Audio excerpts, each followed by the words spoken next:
Olá, que a paz do Senhor Jesus esteja sobre a sua vida, sua casa, sua família.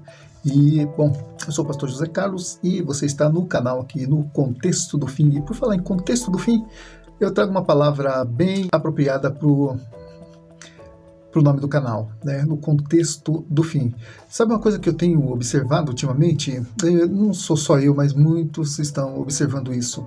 Que parece que as coisas que a gente tem visto estão se tornando comuns a nós. Esses desmandos, as inversões dos valores acabam nos fazendo com que a gente se acostume com isso, e é aí que está o perigo de se acostumar com essa realidade, mesmo você sendo contra tudo isso, mas de repente essas coisas se tornam tão corriqueiras, tão comuns para você, que daqui a pouco você já não está mais ligando para isso. E é aí que está o problema, porque quando a gente para de se importar com isso, então a gente se rende ao sistema. Ou seja, você é tipo Pilatos, né? Lava suas mãos. Eu me refiro a Pilatos na ocasião do julgamento de Jesus, né? Ele lavou as mãos, mas não resolveu nada, né? Ele só tirou o corpo fora, mas a situação continuou. Então, quando você lava as mãos, você fala, não, eu não quero me envolver com isso. É sinal que você se acostumou, então que você entregou os pontos e deixa a coisa correr do jeito que está. Mas olha só, como nos blindar dessa visão, né, de acomodação, de ser contra algo, de ser contra o sistema, de ser contra uma ideologia, e mesmo assim se calar, não fazer nada e achar que não tem mais jeito e que é assim mesmo. Você se acostuma com a maldade, você se acostuma com a corrupção, embora você não seja corrupto, embora você não seja uma pessoa má, mas você então começa a achar tudo normal. Mas sabe por que a gente acha tudo normal? Porque a gente esquece de se debruçar sobre as Escrituras e entender o tempo que nós estamos vivendo e o que as Escrituras dizem a respeito deste tempo. E é sobre isso que eu quero versar com você nesta noite. Eu não sei qual foi a última vez que você ouviu um texto, uma pregação apocalíptica, e eu quero fazer aqui uma leitura e depois um ligeiro comentário a respeito do capítulo 13 do livro do Apocalipse, que fala da besta, o anticristo, né? Tão falado antigamente, mas hoje parece que as pessoas pararam de falar, né, sobre o anticristo, a vinda do anticristo, a segunda vinda de Jesus, o apocalipse, o arrebatamento da igreja, enfim, parece que a gente parou de falar sobre isso e estamos mergulhados aí na rotina do dia a dia e dentro dos acontecimentos que a gente está acostumado no nosso dia a dia. Mas olha o que diz aqui a palavra de Deus. Capítulo 13. E eu me pus sobre a areia do mar e vi subir do mar uma besta que tinha 7 cabeças e 10 chifres, e sobre os chifres 10 diademas, e sobre as cabeças um nome de blasfêmia. E a besta que vi era semelhante ao leopardo, e os seus pés como os pés de urso, e a sua boca como boca de leão, e o dragão lhe deu o seu poder e o seu trono e grande poderio. E vi uma de suas cabeças como que ferida de morte, e a sua chaga mortal foi curada, e toda a terra se maravilhou após a besta. E adoraram o dragão, que deu à besta o seu poder, e adoraram a besta, dizendo, quem é semelhante à besta? Quem poderá pelejar contra ela? E foi-lhe dada uma boca para proferir grandes coisas e blasfêmias. E deu-lhes poder para continuar por 42 meses. Você dividir esses 42 meses, você vai ter exatamente 3 anos e meio, ou seja, metade de 7 anos, que escatologicamente falando são os 7 anos que faltam para completar as profecias das 70 semanas do livro de Daniel, mas isso é assunto para uma outra ocasião. Diz aqui, continuando o versículo 6, e abriu a boca em blasfêmias contra Deus, para blasfemar do seu nome e do seu tabernáculo e dos que habitam no céu. E foi-lhe permitido fazer guerra aos santos e vencê-los. E deu-se-lhes poder sobre toda tribo e língua e nação. E adoraram-na todos os que habitam sobre a terra, esses cujos nomes não estão escritos no livro da vida do Cordeiro, que foi morto desde a fundação do mundo. Se alguém tem ouvidos, ouça. Se alguém leva em cativeiro irá. Se alguém matar a espada, é necessário que a espada seja morto. Aqui está a paciência e a fé dos santos.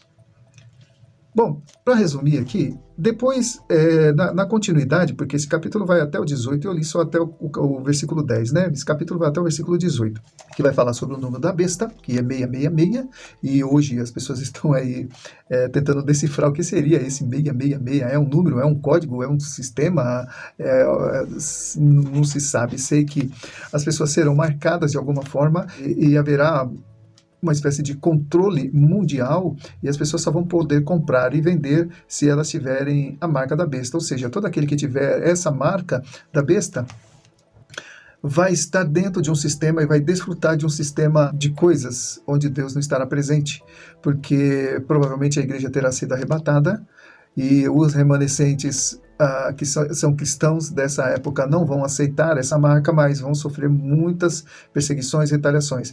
Agora, por que eu estou falando isso hoje? Porque a gente tem visto a esquerda se fortalecer, não só no Brasil, mas no mundo todo. E é claro, a gente não pode ficar calado, de braços cruzados, esperando. Isso tem que acontecer mesmo. O que a gente puder fazer para retardar o processo, a gente faz, porque nós estamos aqui como sal da terra e luz do mundo, né? Mas a gente sabe também que Deus está no controle de todas essas coisas e aquilo que tiver que acontecer, vai acontecer. Mas o que eu quero alertar a você, como igreja do Senhor Jesus, não se distraia e não perca também a sua fé, o seu rumo. Você tem um destino, você é filho de Deus. Eu não sei o que está acontecendo com você, eu não sei o que vai acontecer nem com você nem comigo, mas eu sei de uma coisa: aconteça o que acontecer, a nossa vida, o nosso nome está escrito no livro da vida. E vamos continuar batalhando pela fé, defendendo os nossos valores, defendendo aquilo que nós cremos, defendendo as escrituras, meditando nelas dia e noite, para que a gente não seja envergonhado, para que a gente possa sempre ter uma resposta para dar a esta geração e, sobretudo, para que a gente não sucumba aos ditames dessa politicagem, dessas inversões de valores, dessas ideologias que nós estamos vendo o dia todo dia. E nós podemos, então, fazer a diferença no meio desta geração. Olhando para as páginas das Escrituras, a gente pode observar que as coisas já estão acontecendo. Eu não vou especificar datas aqui, e talvez você diga, não, mas sempre houve momentos em que as pessoas acreditavam que já era o final do mundo, né? Inclusive eu me converti em 1980 e acreditava-se que Jesus, que o mundo ia acabar no ano 2000, que Jesus ia voltar no ano 2000. Teve até aquele lance do bug do milênio. Quem tem mais de 40 anos deve se lembrar disso. O bug do milênio, que o mundo ia acabar no ano 2000 e tudo, e hoje nós estamos no ano 2023, o mundo ainda não acabou, mas isso não quer dizer que as escrituras falharam, pelo contrário, né? Jesus, ele disse que ninguém conhece o dia e nem a hora.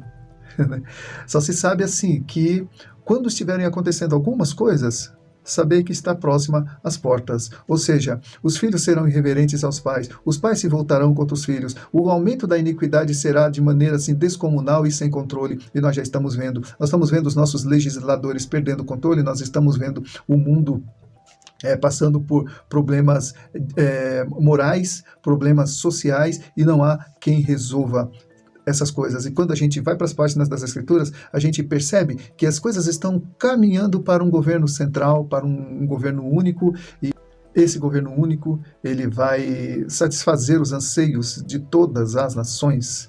Tanto é que ele vai angariar a simpatia das pessoas justamente por conseguir resolver os problemas sociais, financeiros, problemas da guerra, né?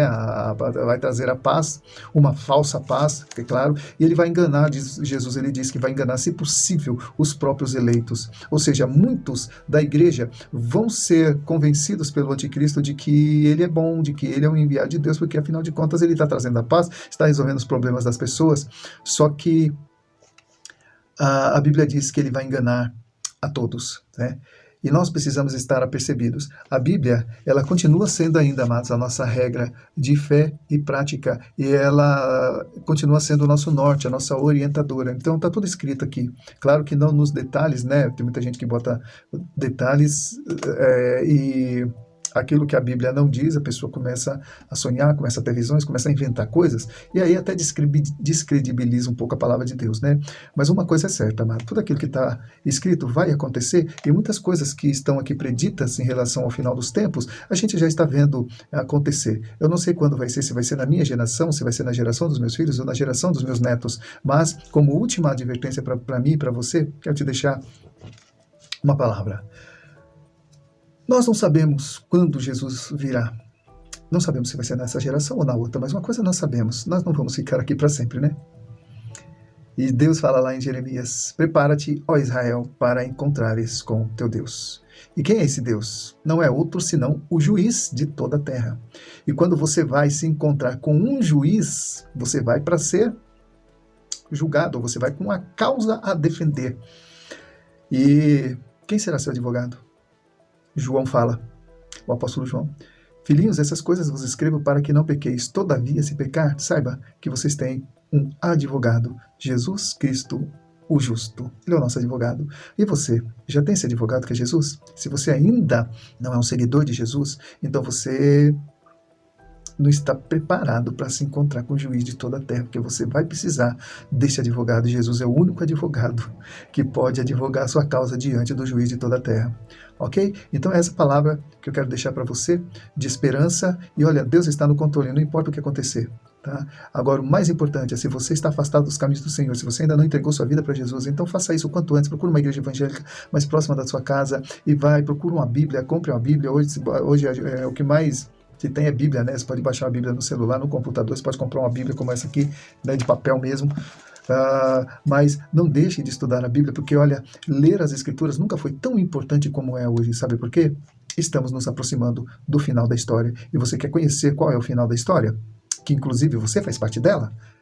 Está nas Escrituras, amém? E para encerrar, eu quero ler um texto aqui que eu gosto muito, né? Porque falar de tribulação, falar do anticristo e tudo, muitas vezes deixa a gente meio que para baixo, né? Mas olha só o final da nossa história, tá? Ali no Apocalipse, capítulo 21. E vi um novo céu e uma nova terra, porque já o primeiro céu e a primeira terra passaram e o mar já não existe. E eu, João, vi a cidade santa, a nova Jerusalém, que de Deus descia do céu, adereçada como uma noiva ataviada para o seu esposo. E ouvi uma grande voz do céu que dizia: eis o tabernáculo de Deus com os homens, pois com eles habitará, e eles serão o seu povo, e o mesmo Deus estará com eles, e ele será o seu Deus. E Deus limpará de seus olhos toda lágrima, e não haverá mais morte, nem pranto, nem clamor, nem dor, porque já as primeiras coisas são passadas. E o que estava sentado sobre o trono disse: eis que faço novas todas as coisas. E disse-me ainda: escreve, porque essas palavras são fiéis e verdadeiras. E disse ainda mais: está cumprido. Eu sou o Alfa e o Ômega, o princípio e o fim.